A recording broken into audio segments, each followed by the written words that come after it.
Hi, my name is Carrie George. I'm the Vice President and Head of Sustainability Impact at Everledger. At Everledger, we have been focused on circular economy applications and different types of sustainability metrics to be captured throughout the supply chain in order to bring greater trust, transparency, and impact to marketplaces. Leanne Kemp, our fearless leader, started Everledger over 5 years ago in the UK. And ever since then, we have been looking at different value propositions and drivers for engaging in circular economy applications throughout first life and into repurposed and life cycle extension. You can see that there's a number of clear opportunities and losses that currently are being captured or are continuing to leak out of the marketplace. And what we've been focused on is taking some key opportunities and different types of verticals, and with starting off with plastics, to understand why some of the challenges continue. Plastics are really one of the key problems that if you could solve plastics, you'll be able to solve a lot of low value assets. Oliver, can you start kicking us off with some of the POCs in plastic? Yeah, absolutely. Thanks, Carrie. You know, at Everledger, and particularly part of the product team, we're always looking to understand the problems that technology can solve. And in a way, what's more shocking than recycling being confusing, as we know that it is at the consumer level, and brands being conflicted in their desire to support recycling, is that when these resource recovery and recycling schemes are implemented, they're subject to wide-scale fraud, as we can see here in this headline from California. So we're working in this space to bring improved visibility of material flows through markets to improve waste management at a system level. It's interesting for us because value propositions that we've typically applied to the high value or luxury sector, such as origin and provenance, have application in resource recovery as well. So what did we do? We launched a proof of concept to digitally track PET recovered as part of a container refund scheme in Queensland, Australia. And we followed that material through processing and recycling into food grade trays that you'd find in any supermarket with a 60% recycled PET content. So you can see here, this is a volume industry. Even in a single scheme, in a single state of Australia, 1 to 2 billion containers are being collected per annum across glass, plastic, and aluminium. 78 kilotons of scheme material being sold to recyclers. So how do we implement that? We applied near field communication, or NFC devices, at baling of the material.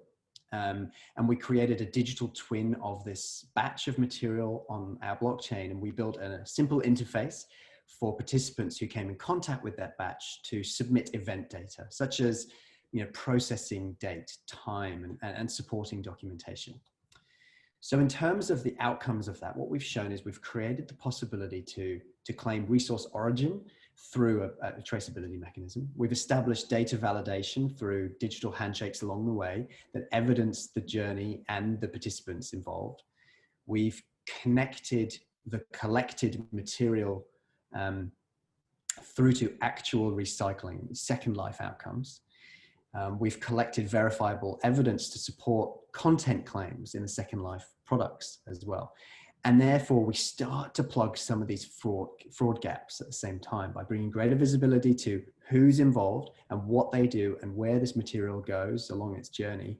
Fraud becomes harder. We make it harder for people to defraud the system. I believe that you also took different types of applications that we learned in plastics and applied it to tires, and then it kind of extended it out for another asset class. Could you speak to your tires engagement? Yeah, unbelievably, tires are still getting dumped and buried, leading to all sorts of negative human and environmental impact. I think the equivalent of around 1.5 billion passenger car tires are discarded globally every year, which is about 13.5 million tons of scrap tire. So in Australia, again, 90% of passenger tires are recovered, which is great, but only 10 to 25% are actually recycled. That figure between 10 and 25% is hotly debated because not everyone has the same definition of recycling, particularly with regards to tire-derived fuel being used in cement kilns and etc. Back to the passenger tire context though, in this POC. So when we as a consumer in Australia buy new tires, the retailer or the fitter can choose to charge us a tire disposal fee. but this isn't really regulated. So they can choose to charge it, or they might forget to charge it, or they can largely charge however much they want. So what happens then is the retailer they have a growing pile of used tires building up. They have to pay a collector to come and get them. And then the collector has to pay a recycler. So each role is motivated to spend as little as possible to pay the next person to do this job. So what that means is a lot of nefarious actors get involved and say, hello, I'll take your tires off for this amount. But that price means they don't have enough to really pay a recycler. So what do they do with the tires? That's when we see them getting dumped in fields or creeks or buried in illegal landfills. This is really fascinating, because then when you're trying to track this and identify the fraud, it becomes a data game. Can you speak a little bit to what you guys brought out in some of the dashboarding and how you tried to highlight where fraud could occur? Yeah, absolutely. So 4 weeks, 4-week timeline. We were a little bit limited by COVID in this. We had 6 different tire retailers, and we tracked used tires through collection to recycling. 360 tires were therefore validated as being collected by authorized parties at certain dates and times and delivered to, recognized authorized recyclers. But importantly, by gathering the data from the recycler, we were able to connect this collected, recovered material through to actual recycling outcomes. So in this case, the recycler was using a pyrolysis process, which means we got data supplied around the outputs in oil and carbon char and such. So we made that visible to the users who took part in the POC through a dashboard, so they could have a real-time view of collections in progress and those completed. As you know, we've been working in and around batteries in the US space as well as in Europe. When we're looking at the problems that consumers are facing to understand how to recycle or what to do with their product when they're either done with it or it needs additional repair, we're trying to connect repair, logistics, and either the actors that are going to recycle it or determine if it needs to be recycled, so that consumers don't have 50% of the product being thrown away when they just need to replace the battery. With the resale market of electronics being a $52 billion market, we've been working with groups like Fairphone, who have been looking at, really thinking of phone as a service and how you can really transform different types of traditional, more commodity products.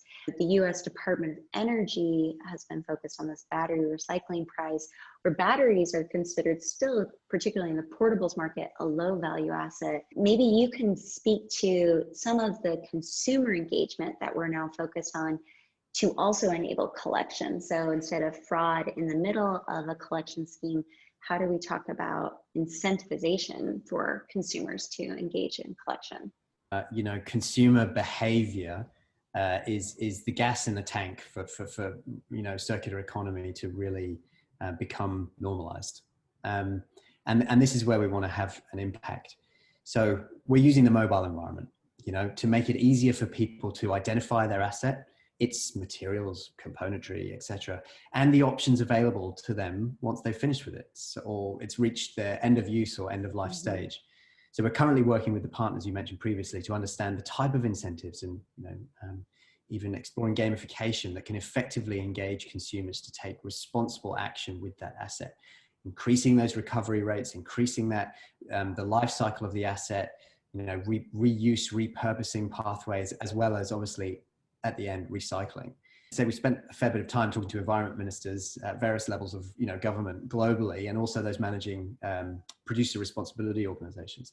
And the big pain point for them at a macro level is data, or lack of it, to be precise. So there's often little data available, and what's there is of questionable integrity to really inform the type of governance and infrastructure decisions that governments need to make in order to bring about positive change.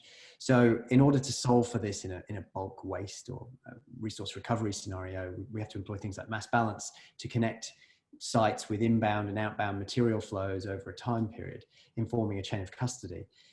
But when we're able to collect this data, analyze it, visualize it, we can allow those responsible for stewardship to better manage compliance and reporting, but also forward planning.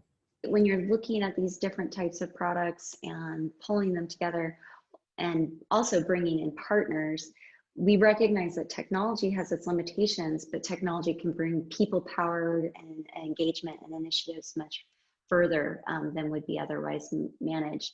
You know, we've been working across governments, different types of academic institutions, partnerships with technology peers and competitors, and consortiums, and then within commercial engagements and industry associations. And we hope that many of the people in the audience today will want to get in touch and further some of the work we're doing, and vice versa. Thank you so much for your time today. Thank you, Oliver, for your time. And we look forward to getting in touch with everyone.